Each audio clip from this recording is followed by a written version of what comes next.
The morning alarm buzzed through Tom's small quarters aboard the Harmony Research Station. He rolled out of his narrow bed and stretched his tired muscles. Another day of fixing broken air filters and checking power systems awaited him. Tom had been working as a maintenance engineer on the station for 3 years now, and he knew every pipe, wire, and ventilation shaft by heart. Today was different though. Today, the diplomatic wing needed repairs, and that meant Tom would be working near some very important aliens. Tom grabbed his tool kit and headed toward the station's central hub. The corridors buzzed with activity. Station personnel hurried past him, their faces tense with worry. Everyone knew about the peace talks happening this week. The future of 3-star systems depended on these negotiations. "Hey Tom," called out his friend Ben from the communications department. "You heard about the Vorthak princess, right? She arrived yesterday." Tom nodded. He had seen the massive crystalline ship dock at the station. The Vorthaks were powerful beings, known throughout the galaxy for their telepathic abilities and their cold, logical approach to everything. Most humans found them intimidating. "Just keep your head down and do your work," Ben advised. "I heard she can read minds from a mile away." Tom laughed nervously. "Good thing I don't have any interesting thoughts then." The diplomatic wing occupied the entire upper section of the station. As Tom approached the security checkpoint, 2 guards scanned his identification badge and checked his tool kit. Everything about this area felt different from the rest of the station.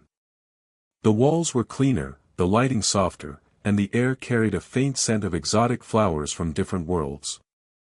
Tom's assignment was simple: replace the faulty environmental control units in quarters 7A through 7D. These rooms housed the visiting diplomats and their staff. The work would take him several days, but it was routine maintenance that he could do with his eyes closed. He started with quarter 7A, which belonged to a delegation from the Andromedas Republic. The blue-skinned aliens were friendly enough, offering him cups of their traditional tea while he worked. Their environmental needs were similar to humans, so the repair work went smoothly.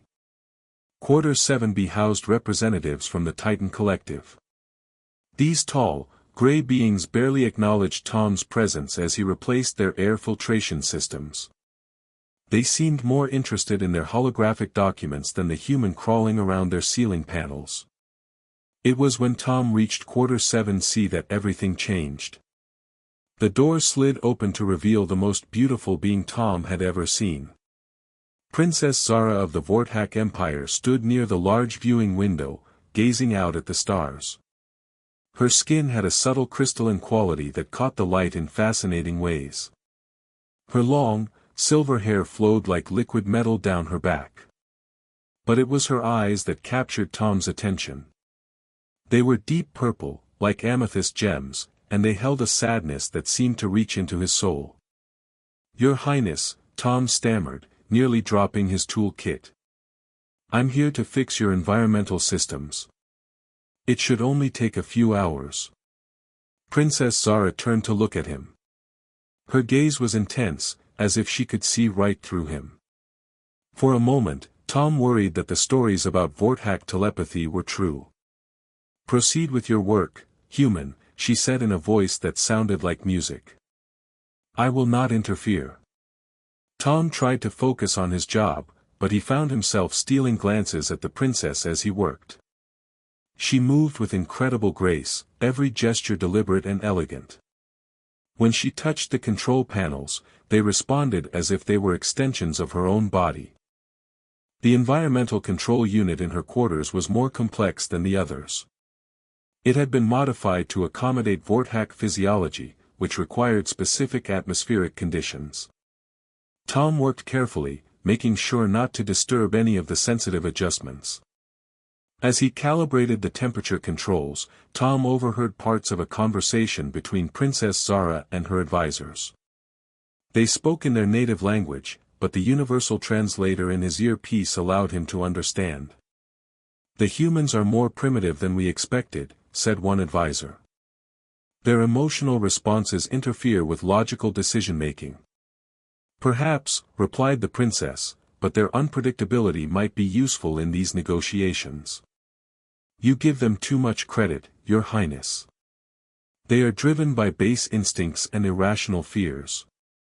Tom felt his cheeks burn with embarrassment. He tried to work faster, hoping to finish quickly and leave them to their conversation. The peace talks are not progressing well, the princess said quietly. The Andromedus delegation refuses to compromise on trade routes, and the Titan Collective wants military guarantees we cannot provide. Then perhaps it is time to consider other options, suggested another advisor. The Vorthak Empire has always been strong enough to stand alone. Princess Zara was quiet for a long moment. When she spoke again, her voice carried a weight that surprised Tom. Strength without cooperation leads to isolation, she said. I have seen what happens when empires believe they need no one else. They become cold, empty places where no one truly lives. Tom finished his work on the environmental controls and gathered his tools. As he prepared to leave, he turned back toward the princess. Your Highness, he said hesitantly. The system should work perfectly now. If you need any adjustments, just contact maintenance. She looked at him with those remarkable purple eyes. For a moment, Tom thought he saw something vulnerable in her expression. Thank you, she said simply. Tom left Quarter 7C feeling strangely affected by the encounter. There was something about Princess Zara that didn't match what he had expected from a Vorthak royal. She seemed lonely, despite being surrounded by advisors and diplomats. The next day, Tom returned to finish repairs in Quarter 7D. This room was assigned to Princess Zara's personal guard, but they were attending security briefings during his work hours. The room was empty, giving Tom a chance to work in peace. As he replaced the ventilation filters, Tom found himself thinking about the princess again. He wondered what it would be like to carry the weight of an entire empire's future on your shoulders. He imagined it must be incredibly lonely, especially for someone who seemed to have genuine concerns about her people's welfare. Tom completed his work in the diplomatic wing by the end of the week. He had seen Princess Zara several more times as he moved through the corridors, always surrounded by her retinue of advisors and guards. Each time, he noticed that same sadness in her eyes. The peace talks were clearly not going well. Tom heard rumors from other station personnel that several delegations had threatened to leave. The tension in the diplomatic wing was thick enough to cut with a knife. On his last day working in that section, Tom was assigned to inspect the quarter's sleeping arrangements. It was a routine check to make sure all the environmental systems maintained proper conditions during the night cycle. Tom's own quarters were located in the maintenance section of the station, but he discovered that his room shared a wall with Quarter 7C. The sleeping chambers on Harmony Station were designed with excellent sound dampening, but there was a small ventilation connection between rooms that could carry sound if someone spoke loudly enough. That night, Tom returned to his quarters exhausted from a double shift.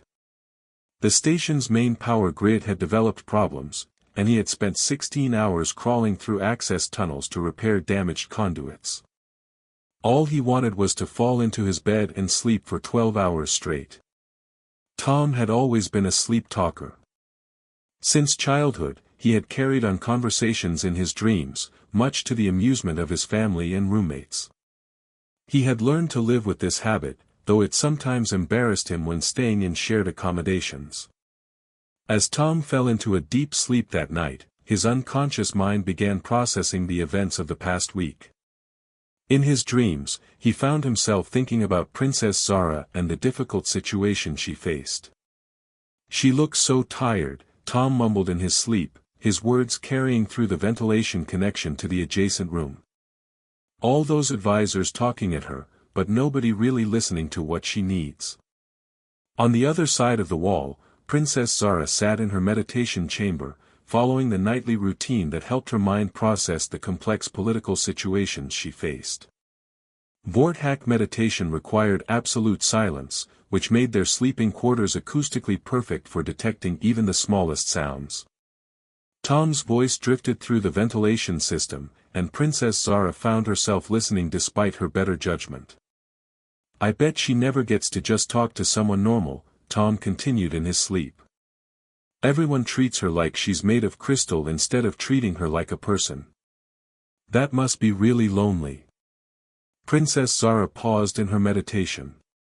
She had expected to hear the crude thoughts that her advisors insisted filled human minds. Instead, she was hearing something unexpected, genuine concern for her well-being. "I wish someone would make her laugh," Tom murmured, shifting in his sleep. When was the last time she got to smile about something that wasn't politics? Probably years ago. The princess found herself leaning closer to the wall, fascinated by this window into human consciousness. Tom's sleep-talking revealed a level of empathy that she had not encountered before. "She's trying so hard to make peace for everyone," Tom's dreaming voice continued. "But who's looking out for her?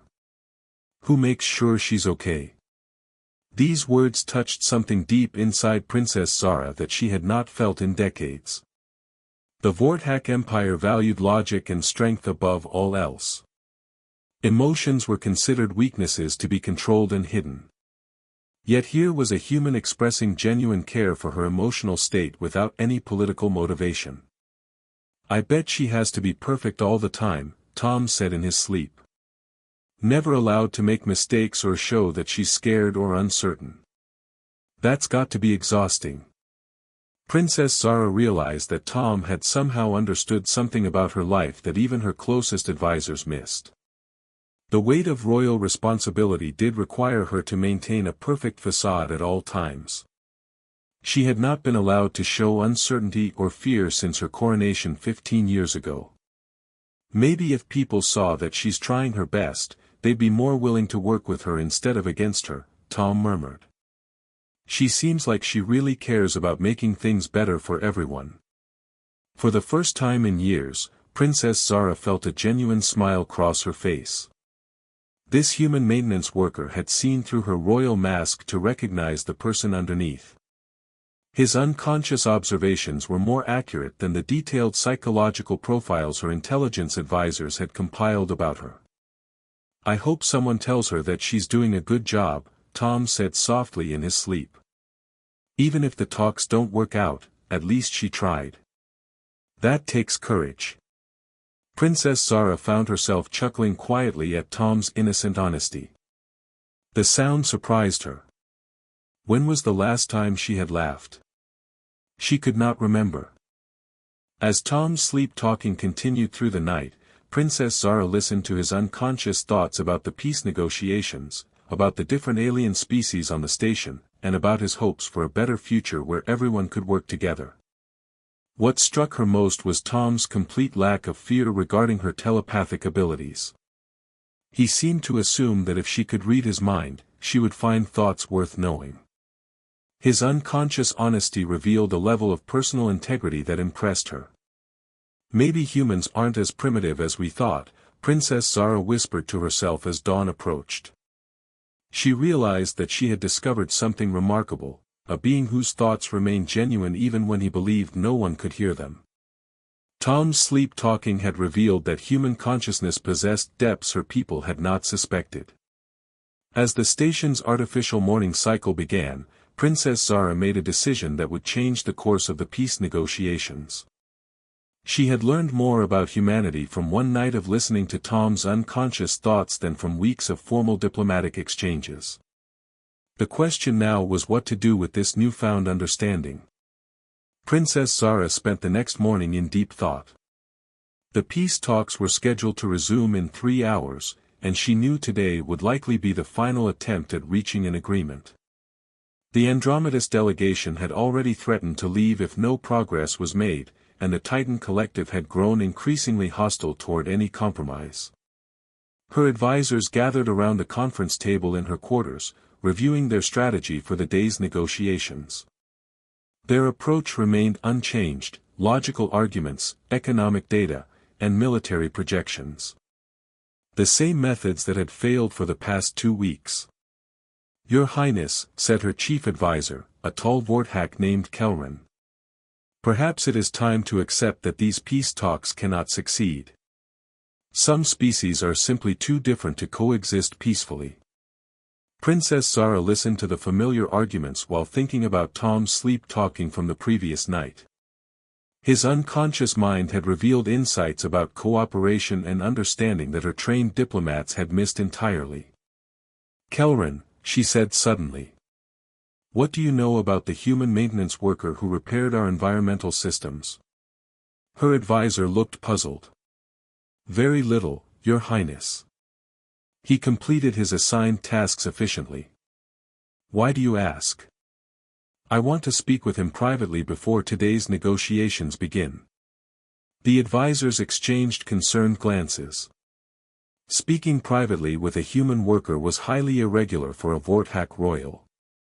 Your Highness, Kelrin protested, surely your time would be better spent preparing our final negotiation strategy. Princess Zara stood with the authority that had commanded respect throughout the galaxy. I will speak with the human. That is my decision. Tom was in the middle of replacing power couplings in the station's lower maintenance section when his communicator chimed. The message was brief but shocking. Report to Diplomatic Quarter 7C immediately. Priority 1. Priority 1 maintenance calls were reserved for life-threatening emergencies. Tom grabbed his emergency toolkit and ran through the station corridors, his mind racing through possible catastrophes. Had the environmental systems failed? Was there a hull breach? He arrived at Princess Zara's quarters out of breath and covered in engine grease from his morning repairs.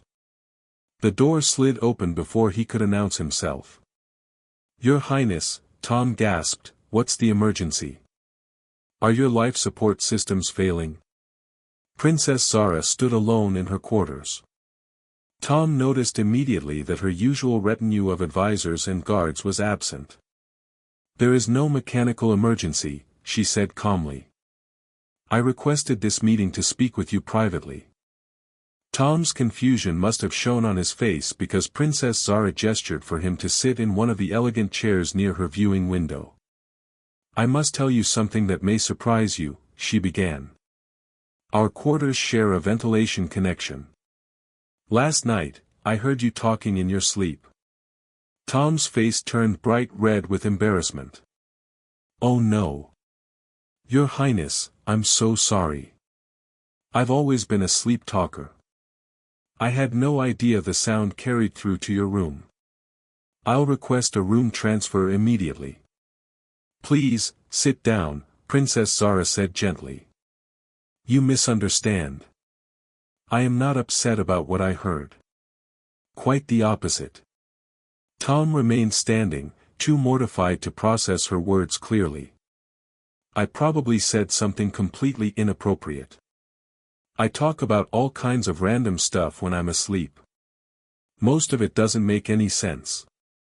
Tom, Princess Zara said, using his name for the first time.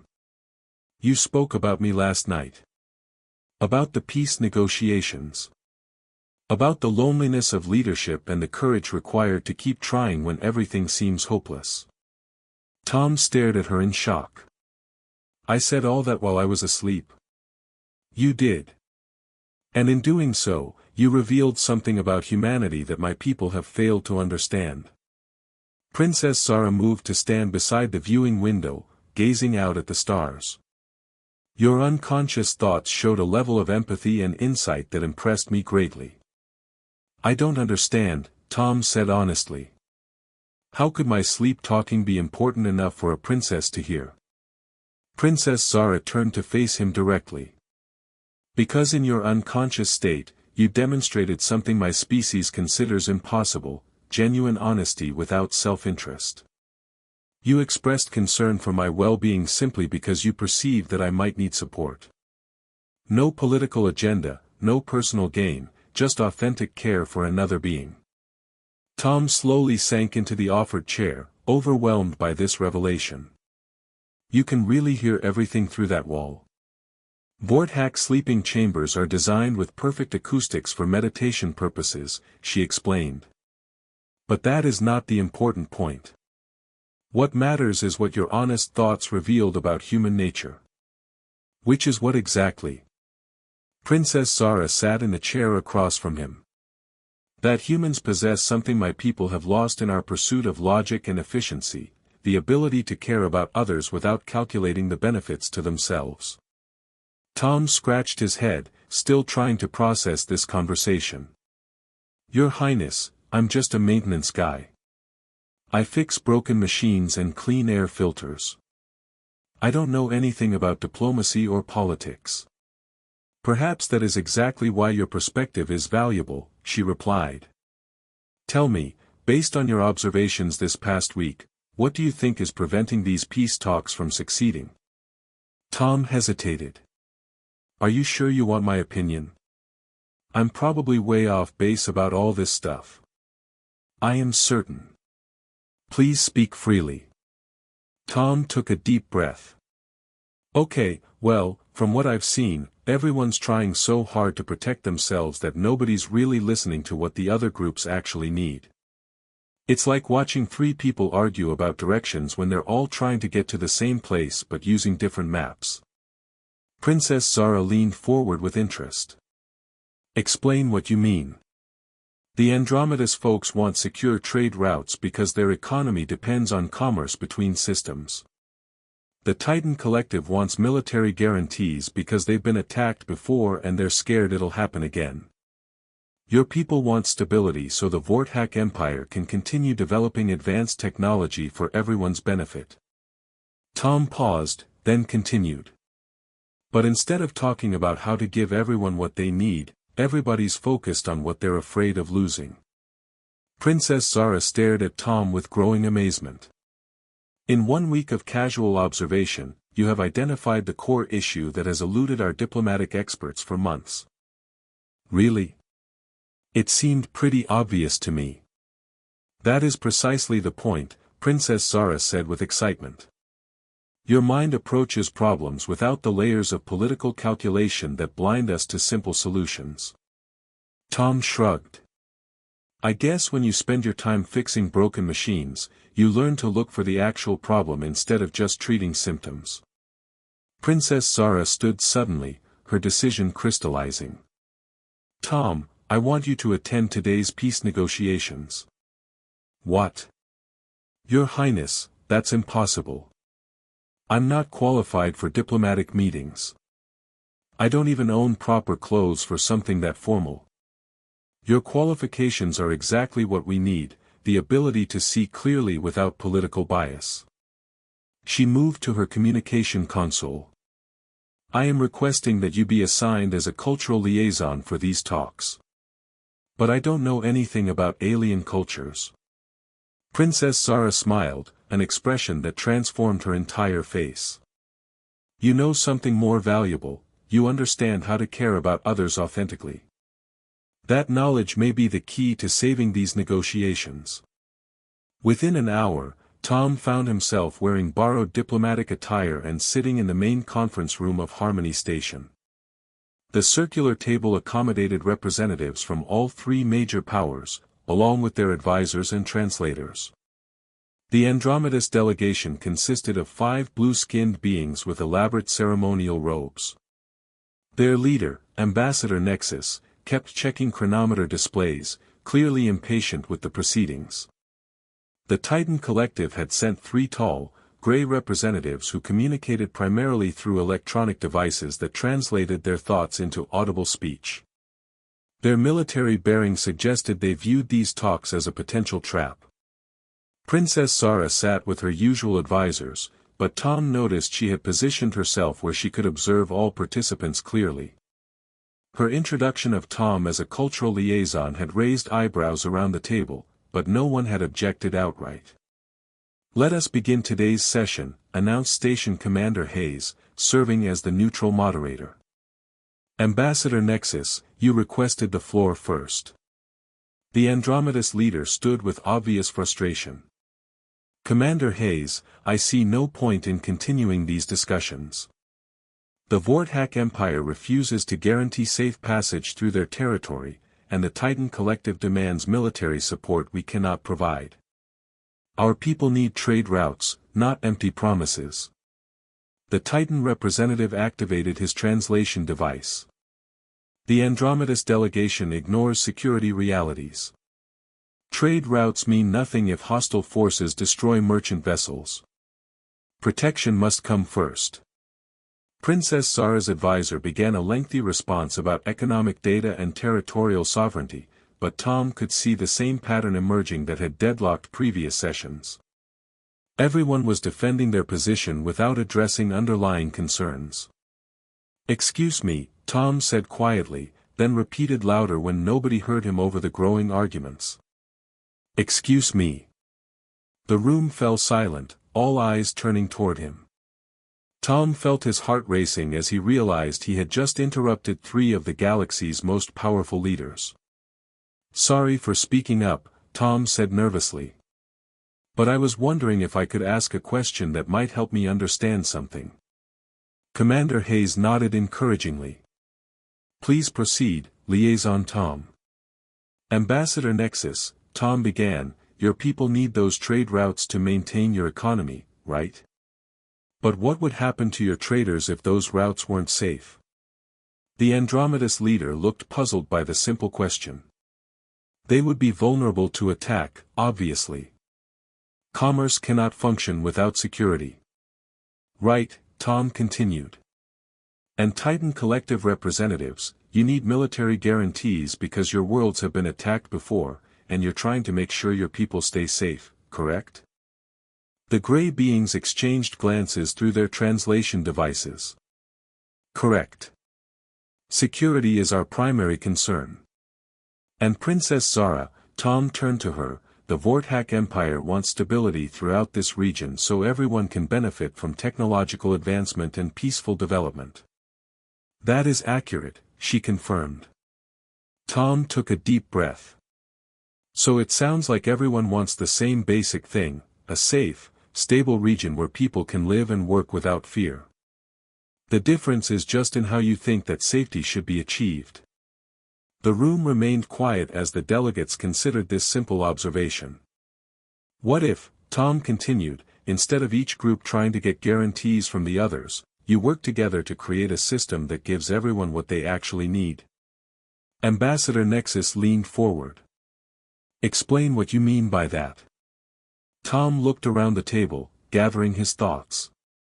"Well, the Andromedus Republic has the best merchant fleet in the galaxy, right?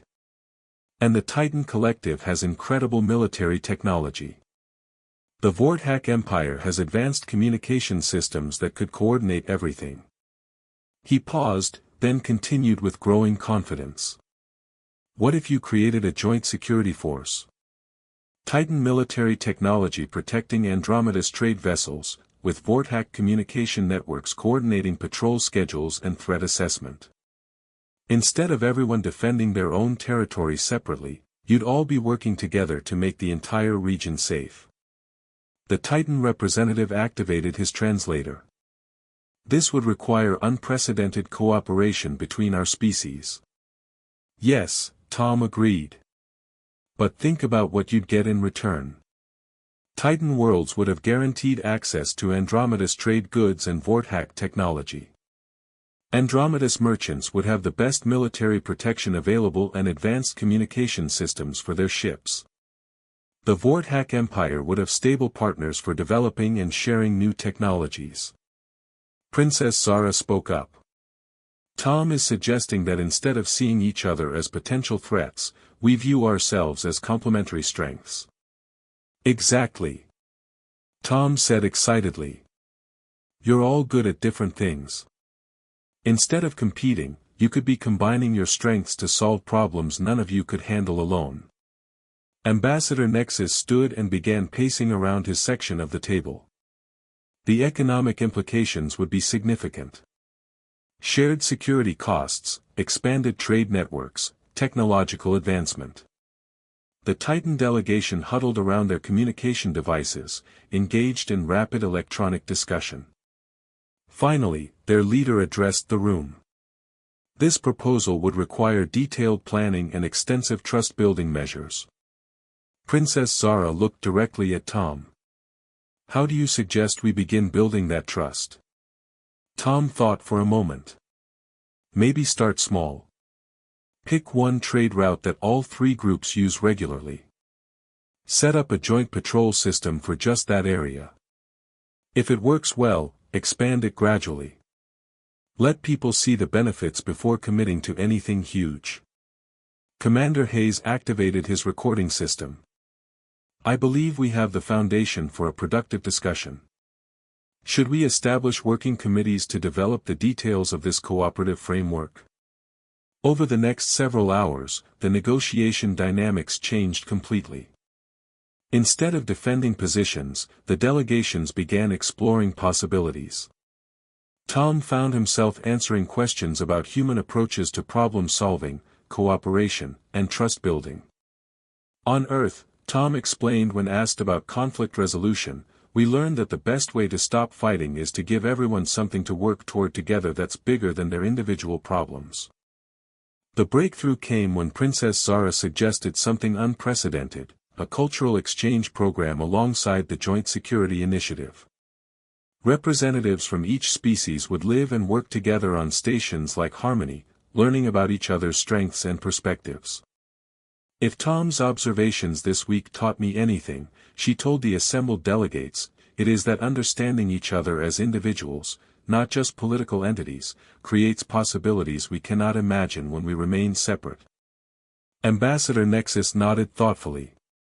Perhaps it is time for the Andromedas Republic to learn how other species approach commerce and cooperation.